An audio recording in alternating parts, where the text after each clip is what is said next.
You ever watch a movie and feel like you actually just woke up from a dream and somehow you saw it as a movie? That's this.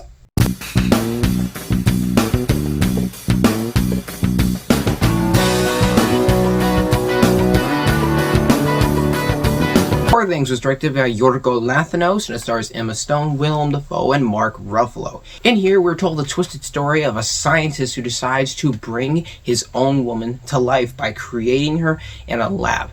But after her conception and her eventual completion, it turns out she is starting from birth in brain, though she's currently in a female body, which leads to a path of discovery and strange events for everyone involved.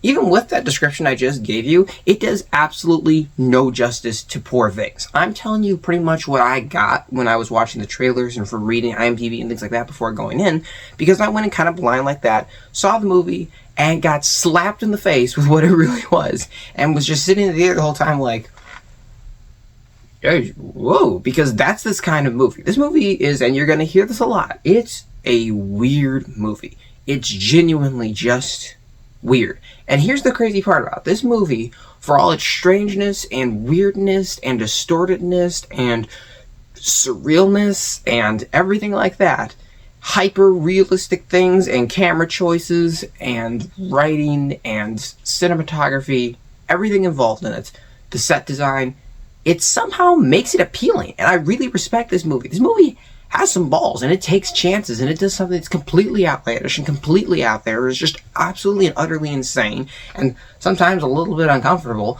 And I've got to say, I genuinely, though I didn't always at first understand everything that was happening in the movie, I was like, yeah, I'm actually here for this. It's a movie that really does help you to equally enjoy it because of the laughs it provides for you, while also kind of getting you sucked in enough where you have to pay attention to what's happening by actually listening to the plot. And I really respect the movie for this. The direction here is probably the strongest point of this entire film. The way the actors are set, the way they're helped to get these performances out, and the way everything has been meticulously, you can tell, just planned out to a science. There's just such an artisticness to this. There's such a pure vision to this. Like, nobody in a studio came up with this. This is a vision. And it's probably one of the reasons it's a limited release, and it probably won't make a lot of money, but there's clearly something here that someone wanted to make. And you could tell through the colors and the way everything is lit, and the set design, the costume design, just the weird world we're in. The world is a strange world that I kind of enjoyed being in for a while. It was genuinely exciting to be in. And the performances in here absolutely make it. Emma Stone gives a brilliant performance in here. She plays this woman who, like I said, was created basically in a lab, but her brain kind of functions like she's going from baby to child, and she acts like that, which allows for some absolute insane moments, and it gives her a lot to play with, but she never goes too far with it. She uses it just right, and she's equally hilarious and very human at the same time, while also just giving a performance that feels, and this is going to sound weird, like a character, but that's in a good way.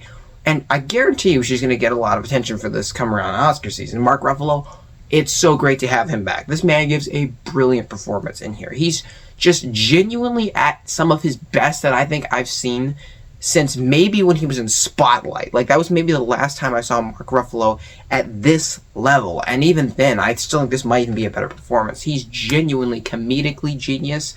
What he's able to do by bringing this character's I don't know what the word is, extraordinary traits to life. This guy is eccentric as well. He's a very strange man, and he takes everything that's going on with this woman very wrong oftentimes because his brain doesn't work.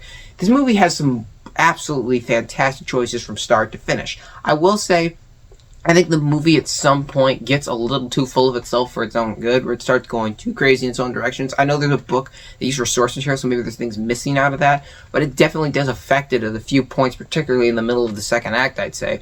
But other than that, this film is pretty much just great stuff from beginning to end. The script is very solid, and everything in it, there's production value behind it that looks absolutely wonderful. I'd recommend seeing Poor Things. It's a film that I think really allows for the artistic vision to come through of a director. It's something that's very entertaining to watch and get a good laugh out of you, while also being a surreal trip that sends you in a place you've never been before. And I can't say you should see it enough because it's absolutely wonderful. I'm going to give Poor Things a 9 out of 10.